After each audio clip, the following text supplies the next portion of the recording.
start then. So what was the genesis of this project, Eye of the Needle? The genesis of the project, it's hard to know where something begins. Let me start like this. When I first moved to Alice Springs, there was a suburb called Sadadine that I lived in. And then I also lived in a street called Muhammad Street. Right. In fact, I lived in both those for Muhammad Street for a long time. And Muhammad Street was where my children were born, and I created a veggie garden. And when I told people I lived on Muhammad Street in Alice Springs, they said, why? How? What is Muhammad Street doing in Alice Springs? And so I guess that was part of the genesis. Also, I had friends that were cameleers, because it's quite common in Alice Springs. Sadadine, I was saying it like Sadadine. And then one day I realized, oh, it's Sadadine. So all these little clues were there all the time. And I thought, well, I'm definitely going to write I didn't know I was going to write a novel. I was just researching the cameleers and that history and why those names were in Alice Springs. And then at the same time, I was always writing other stories. So I was writing about living in Melbourne, growing up in Melbourne. That became a memoir, Into the Suburbs. But then I had a lot more to say. And also there was the interest in terms of just what was happening in the contemporary scene, like in terms of drugs and mental health for men. I just thought that was something that I felt was important to explore, and I didn't know how to explore it. And as I was writing both these sort of stories, I didn't realize that they were both paralleling each other. And I was writing them at the same time, but without making that obvious connection until quite later on. Sure. It's funny how that clicks, isn't it? Like you sort of, your themes sort of start to coalesce, and you find something you might have written years ago that you're suddenly like, oh, that's where I was going. Yeah, exactly. Yeah. Interesting. Yeah. I guess, I mean, what I felt in the sort of the scene set in 90s St Kilda was this sort of a case of you doing a level of autofiction, or is this extrapolating? Or I started off with a sense of autofiction, in a sense. Started off sort of where my memoir left, which was the death of a father, etc. Yes. But I sort of amped it up a bit more, right? And it goes from obviously a world that I know really well into a world that was a bit more seedy and also, but not that seedy. I mean, it's seedy, sure, but it's also quite relatable in the sense that it was a world around that was very close to me, and at the same time at a slight distance. So there's an observer there, and that story never really left. As I grew older, I felt that story was going through different, through the next generation and the next generation, not my own family, but I mean, and so I thought I wanted to explore that in an honest way. So I wanted to write it like in an honest memoir kind of way that felt very immediate. But ultimately, it's a work of fiction. Right. Yeah.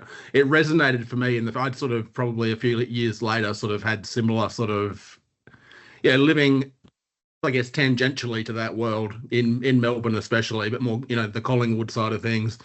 And definitely all rang very true and resonated pretty heavily. Yeah. And I think a lot of people will have that. And I think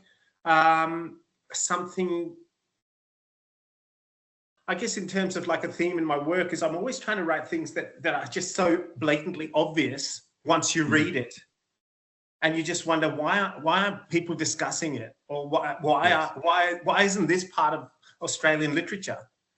Absolutely. Yeah, Yep. and I'm like, and why isn't this a discussion? And I mean, I don't want to be too didactic, like in terms of saying, oh, this is what the book's about and this is what I want you to think. But partly I do. Yeah, fair enough. No, I think sometimes the most direct way to communicate the message is the best way, just so that people are across that. Yeah. I guess, so what were your intentions in terms of the juxtaposition between Kadir and Kris as the two stories interweave? Well, as that started to happen, I mean, again, you can only really understand a book through your readers, and I'm sure the insights they'll give and provide, as you will be more insightful, because when I was writing it, I was sort of coming from a different place. Like now that I've finished it, even when I talk about it, it'll be different to when I was writing it, because most of the time when I'm writing something, I'm like, I don't know, I don't know. I'm lost mostly, especially in that process of deep editing. You're just like, will this ever work? I mean, you're just trying all these different things and hoping that it might work. What was I hoping though by putting them together? Yes, yeah. What I guess the juxtaposition of sort of the young cameleer coming to Port Augusta, sort of delving into the sort of heart of the country and sort of being confronted with colonialism, and the sort of all of the history that we don't get really taught at school in Australia, and then I guess Kris, in his life, sort of being adrift and sort of trying to define himself. So bear in mind, this answer that I'm giving to this question is a hindsight one, because someone asked me, as I've been thinking about this, I was thinking, well, we've got these two characters, these two young men, and they're both going on parallel journeys, and I thought, well, one's a Muslim, one's a Christian. They're both about the same age. Yep. And they're both going to sort of the heart of darkness, so to speak. And whether it's in Melbourne or whether it's in the desert. And they have some sort of spiritual crisis or experience. And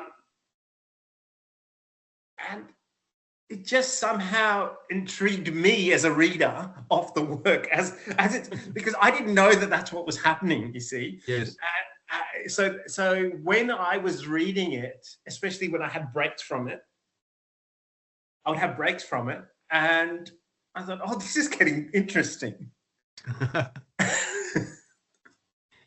I grew up in Western New South Wales in Broken Hill, so like the cameleer the story of the cameleers and all the Afghan not the refugees, but the migrants that came out during that period sort of is very sort of familiar to me. And I guess the insights you gave into what that life looked like in the 19th century, and then having those experiences growing up where I was sort of very much in the same position as Kris, sort of made me consider a lot, my my journey versus like the hardship that people were facing 140, 150 years ago, and just I guess the frivolity of some of the concerns that you've got in the contemporary era versus what people were contending with then. Yeah.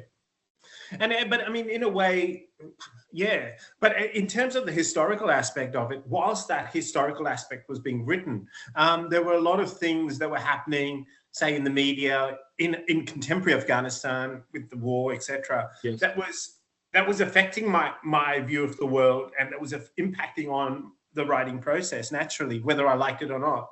And so the concerns that I had in terms of the past were certainly concerns that I was feeling now, and contemporary concerns. And even just for instance, the opening scene, you know, with the camels falling out of the boat, for instance. You know, there was those horrific images, you know, people holding onto planes, etc. Yeah. And so there, whilst I was trying to show that frivolity in terms of why young men probably come in Australia go down a dark path, probably because life is good, but young men in general, everywhere in the world, including Australia, see some pretty rough and horrible things and encounter horrible things. And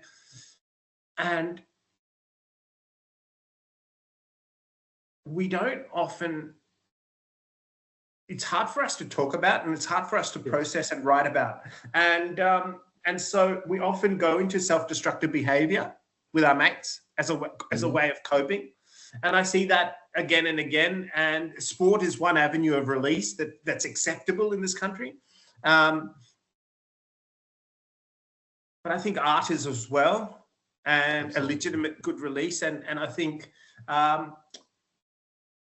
just wanted to, you know, explore those young men and how they came from different backgrounds, but essentially they're still the same, even though they were 100 years apart, and both wanting to escape their situations and not really knowing how to, and being haunted by them. I guess this question wasn't on my radar until you raised that, but like, I guess when you're looking at the market for literature books in Australia, how do you get young men to read or come to that? Yeah, well, that's a difficult one. And well, I think like everyone, I mean, everyone wants a good read. Everyone, like if you put it in front of someone, and if they find it interesting, a good story, or I mean, if you can get the reader in, firstly, yes. Can they read? Firstly, can they read? For sure, yes. You know, because that's a problem. Can they read? And once they can read, are we giving them good books and books that are going to engage them? Books that deal with subject matter that are not obvious to, say, arbiters of taste. I mean, you know, because, I mean, this book's interesting because it's obviously not an obvious book. I mean, I didn't think it was an obvious book because I didn't even realize that those two stories were going to connect. For sure, yeah. So, and they did. And so, and I think brave publishers will take those risks with authors that are trying to do something. And I think that will help more people read as brave books come out, and hopefully it gets into the hands of the right people. Yes. I think, yeah, that's the challenge, isn't it? Just, I guess the marketing aspect of things, and sort of, you know, finding those readerships that might not be in the traditional places, or getting the books into schools, and looking at the ways that, people engage with texts outside of. I suppose also, I mean, the thing is, when you say getting books into schools, one of the problems is everything's very clinical. You know, it has to be a certain way. Oh, no, we don't talk about drugs. Oh, we don't talk about sex. Oh, we don't. Well, what do you think young men are doing and thinking about?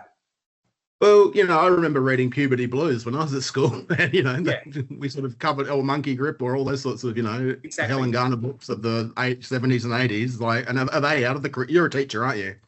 Yeah. So, and then on the curriculum so much anymore, is that right? Or yeah, well, I mean, there's lesser and lesser novels now, but in terms of, I don't know. I mean, it's interesting you brought up Helen Garner. I mean, didn't she lose her job over speaking about sex, and that's why she never taught again? I think potentially. Excuse me. Yeah. I mean, I find it pretty wild. I mean, I think you and I are pretty close to the same age. And, you know, I remember, you know, health and PE classes would have some of the most, you know, absolutely insane language in the 1990s. And, you know, the videos they'd show you, all of that sort of stuff, which sort of mind-bogglingly confronting. But, you know, it set you up to understand, you know, the reality of the world you live in. And, you know, there wasn't sort of sterilized or But I quite think fully. but the thing is, I mean, on the flip side to that, I mean, in terms of the lack of sterilization, I mean, most people are on social media, and the Yes. images that they're seeing are horrific. Yes. But I think, and also just turn on the news and young people are like, well, so how do we then, but I think that's the place of art. I mean, as artists, as writers and painters, and I think the job of art, I think, is to interpret what we're experiencing. So these stories aren't coming from a vacuum. It's an interpretation of life as it's happening in 2026. Yes. Even if it's set absolutely. even if it's set 1,000 or 100 or Yeah. 20 years ago. Everything's commenting on the contemporary, isn't it? So I guess on that note, how did you research what life was like in the 19th century for the cameleers? Yeah. And how did that work? Yeah, well, one of the jobs, in addition to being a teacher, one of the jobs I ended up for a little while working in a museum. Right. Yeah, so and in that museum, I had access to all this material, as well as so through books, but also through the images, through. I mean, I've been living in the Northern Territory for more than 24 years or 22 Right. years. Mhm. So, like I said, I owned a house on Muhammad Street for many years, and it was pretty much the veggie garden that I bought was made out of camel poo. Yeah.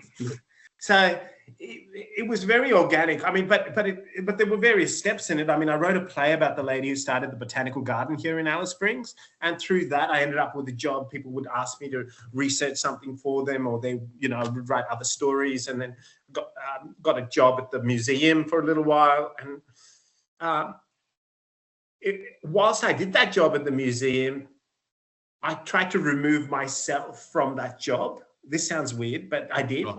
So I would go into the museum. I wouldn't tell anyone this because they think I was mad if I told them. but I went there as the character in the book. Right. So everything Yep. I experienced, I was not me. I was experiencing it through as if I was a cameleer, and I would go in to work in the museum, but I would interpret everything that happened there, or everything that I read, from the point of view of my character. And that's when I read a lot of the book. Right. Excellent.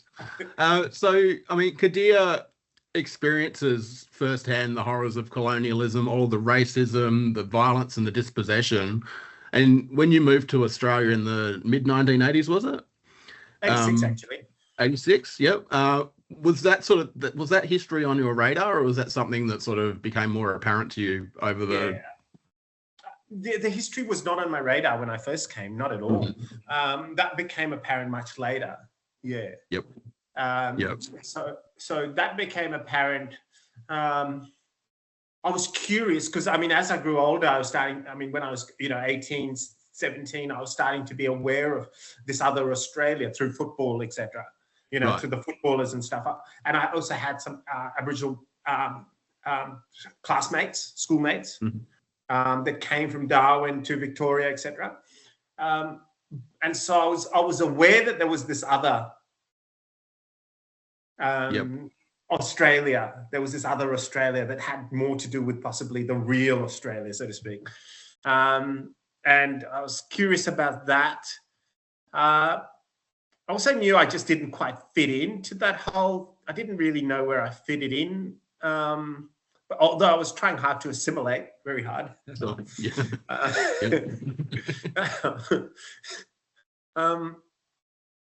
So I was aware of this thing called Australia, but I was sort of confused by it, and I just knew that I was either going to go to the UK, right, or but then sunny Northern Territory called. So that was what drew you to the Northern Territory. Was that the sun? Was that the sun? Well, you've got a lot. Yeah, I think it was just a gloomy Melbourne wet day, and I was like, I've had enough of this. But the alternative was to go to the UK, and Right. I think it was just, I just knew I needed to see different things. Mm-hmm. And yeah, moving from Melbourne to the Northern Territory definitely would have been, would have been a fairly bracing experience in terms of culture and everything, and sort of moving somewhere that probably is more tangibly Australian in a lot of ways. Yeah, but also, yes, Australia, but also multicultural. You know, yes, it was more multicultural. Even just going to Coles, I just found the fact that there were all these different Australian languages. yep. Mm-hmm. And so, you know, outside my house, I would hear people walking past, and they were Australian, but they weren't speaking English. Yep. And absolutely. I was like, oh, so here I am in Australia. Everyone's like, no, you don't have to be a certain type of person. No, you know? No. And I think that's what the current sort of moment in Australia, although I watch from New Zealand a little bit, sort of detached from it, but you know, the rise of one nation and all this nonsense doesn't speak to what the Australia is that most of us know. I mean, it's, you know, well, it's a very diverse country, and yes. And I mean, even before we arrived. Yes, absolutely. Yeah. I mean, before 200 years earlier. Yeah. And the more I look into it, I mean, you know, you could say, you know, the older history is fascinating to me as well. I mean, the pre-white arrival. I mean, you know, the trading routes with Indonesia, etc. I mean, it just becomes more and more interesting the deeper you look into it. And I think living out here, whether you like it or not, you have a deeper appreciation. Mm-hmm. Yeah, I do miss being on country more so than being in the middle of rolling green hills, I have to say. I miss red dirt, and I miss a big sky that's got the Southern Cross in the right place. Here's a frivolous question, but did you do any camel riding while you were doing your research? No, I mean, no, I wasn't. I mean, I have been on a camel, yes. Okay. I've shoveled camel poo. I've done all that, but no, it was. I mean, I hate to say that. I mean, look, I love camels. I love all that, and yeah, carry on. Sorry, yeah. but ultimately, I mean, and I took great care to write and think about the camels. Don't get me wrong. I mean, there were various parts to writing it, and there was that part of it which was important. But the more I wrote, the more lost I got in the process. I mean, the camels started to take it on a different metaphysical kind of experience. They've got their own ideas about what they're going to be doing, don't they? Yeah. And as the process of writing it was so long that even for me, the camel started to mean different things. Right, for sure. You know, because my life took so many twists and turns because it was a long process. Mm-hmm. So I was writing these books, and it was a long process. I wrote other books. My life took various twists and turns. You know, travel, missing people, you know, all these different experiences. And so in a way, a camel with its hump started to feel like I was carrying. I became a camel. I didn't need to ride a camel. I was the camel. I was. There's your pull quote for sure. And I mainly asked you that because I had to take our then 4-year-old daughter on a camel in Silverton near Broken Hill about 4 or 5 years ago, and that was the most terrifying 40 minutes of my life. Yeah, they call ships for a reason. Yeah. When you're holding on to like a child and mum's watching, and you're sort of like, well, I'm not worried about myself, but if anything happens to the kid falling like 15 feet, it's going to be a world of pain for me. Yes, it's funny that age, the 4-year-old daughter. Yeah, I've been through that with the camel and the 4-year-old daughter. Just absolutely mortifying. Like, so if you were the camel, how long were you carrying this book on your back? Was that a? Yeah. Well, I think from the moment I came to Alice Springs, there was this idea of there was this idea of, exploring what that meant. And I think in terms of actual serious writing, somewhere between 2016 and 2017 onwards. Okay. Yep. But I mean, during that time, just before that time, I'd never read Voss. Right. And I was going through a bit of a tough time, and I read Voss for the first time. And talking about Genesis, I mean, there's another. So I think I read Voss around 2014, 2015. Yep. And that was another important moment for me, reading that book and wondering what that book would be like if it was told through the cameleer's eyes. Right. Okay. Because it's set in the desert, and it goes through the explorer's experience out there.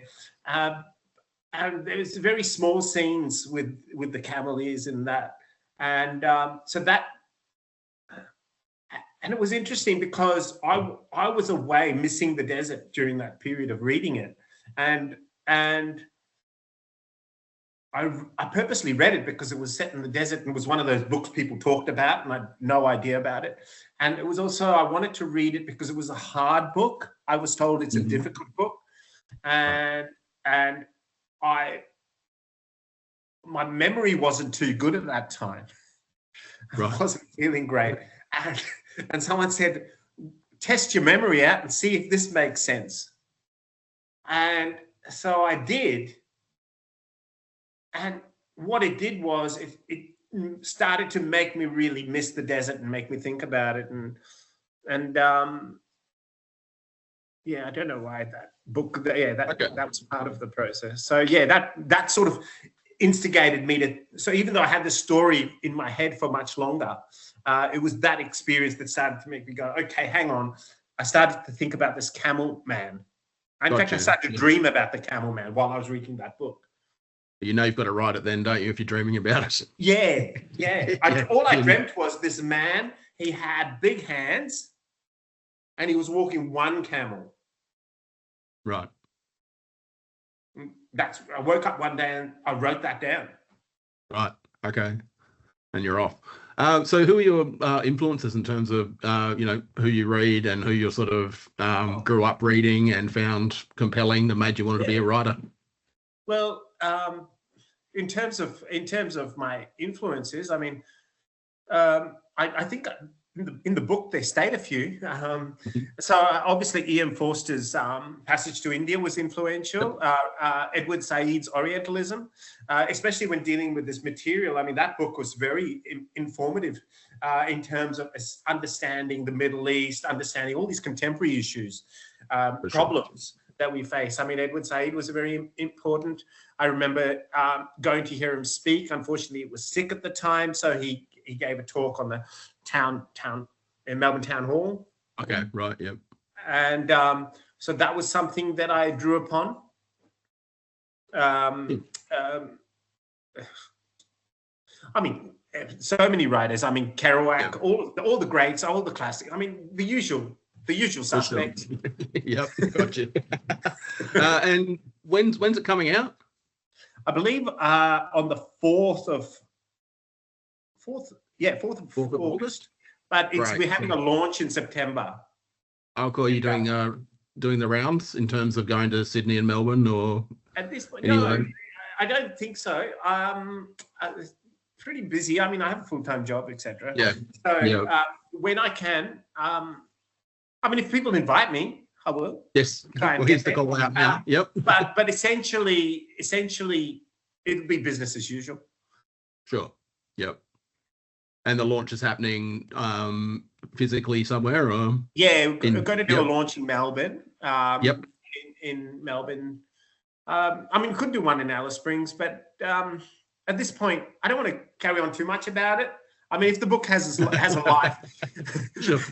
If the book has a life, it's meant to have a life. I mean, I think the book should stand on itself. I think I put a lot into it, and Lucien Freud, the painter, he always says, there's the art and then there's the man. The man's not that important. Yeah. That's I was about to ask you where I'll find you on social media and where people can find you online, but I saw your website wasn't there anymore. So Yeah, I started to get more influenced by the fact that, look, I know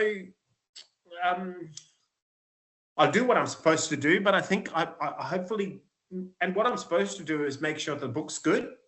yes, And yes, I'll do podcasts, interviews, etc. to for sure. promote the book. But I wanted to write a book that, if anyone does read, it's going to stick with them. And I think by me talking too much about it, will sort of take away that experience. For sure, yeah. What are you working on at the moment? Like, have you got another project boiling along, or? Yeah, always. I'm always. So it's hard to tell when you've finished the project, though, what the next one's going to be, because sometimes I don't like to repeat myself, and inevitably, when you're writing something straight away, you take on some of the things that you've already done. So one of the ways that I dealt with that in the past was I would try a different genre. So I always worked with different genres. So I didn't ever. So that's why I worked on a memoir, then I worked on a play or whatever. Mm-hmm. But at this point, I really don't know. But I am writing, and I know much later on. And I think I kind of like that intuitiveness. And people say to me, "Oh, which?" Someone asked me, "Oh, what do you use to write?" And I said, "Well, generally Word or piece of paper." And they said, "Oh, you don't use Scrivener, you don't need." And no, I don't. I just generally try and keep it as basic as I can, and like to start from a very beginner perspective. Mm-hmm. And just roll it out from there. Yeah.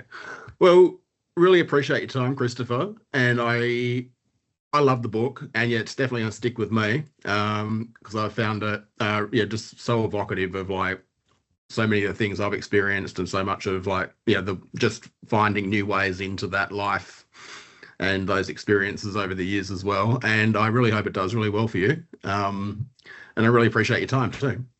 Hey, thanks a lot. Yeah. Good to talk to you.